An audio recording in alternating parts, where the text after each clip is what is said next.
Hello, let's talk today a little bit about chapter one from the book. Let's start by talking a little bit about the process of seeing. Visual processing can be divided into repetition, extraction, and inference. The human retina often edits the information perceived from external sources. Seeing is inherently creative as you decide what details are important.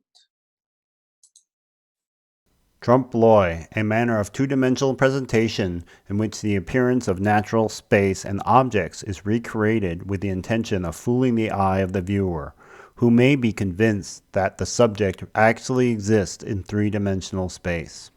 Trompe-l'oeil is a technique literally meaning to trick the eye. Richard Haas is a painter known for such architectural murals, such as the one on the west facade of the Oregon Historical Society in Portland. Stored visual information can also trick a viewer, even for images seen on a regular basis, such as the American flag. Jasper John's flag takes a familiar image and examines it more closely. It was painted during the Cold War era, a time when America obsessed over patriotism through McCarthyism and the space race. Audiences were disturbed by the newspaper scraps visible beneath the surface.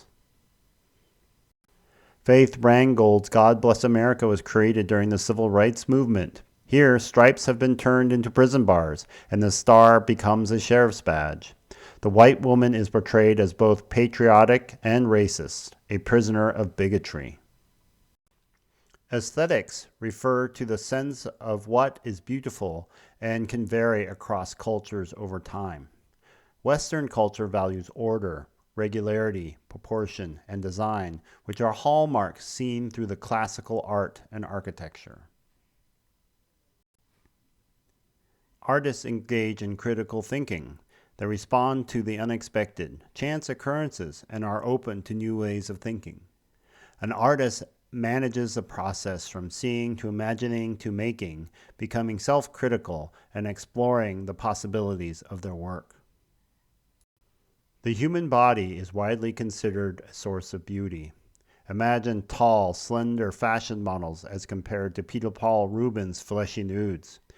Pablo Picasso's representation of women are almost demonic, segmented, and abstracted in a battle between attraction and repulsion.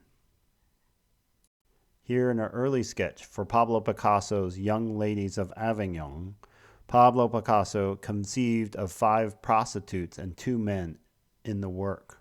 By removing the male figures, he more fully engages the audience in the scene. Pablo rejects any traditional notion of beauty in the woman's forms. Originally, all the figures look like the middle 2. Here in the final painting, African masks inspired the look of the emotionally charged figures. The impossible multiple points of view present the painting as an ambiguity of experience. Avant-garde, from the French meaning advance guard or vanguard, represents those whose innovations are in advance of their time. The public tends to receive innovative artwork with reservation because it has little context to be appreciated. Michael Duchamp's nude descending a staircase succeeded in scandalizing and received parody and ridicule following the exhibition at the Armory Show in 1913.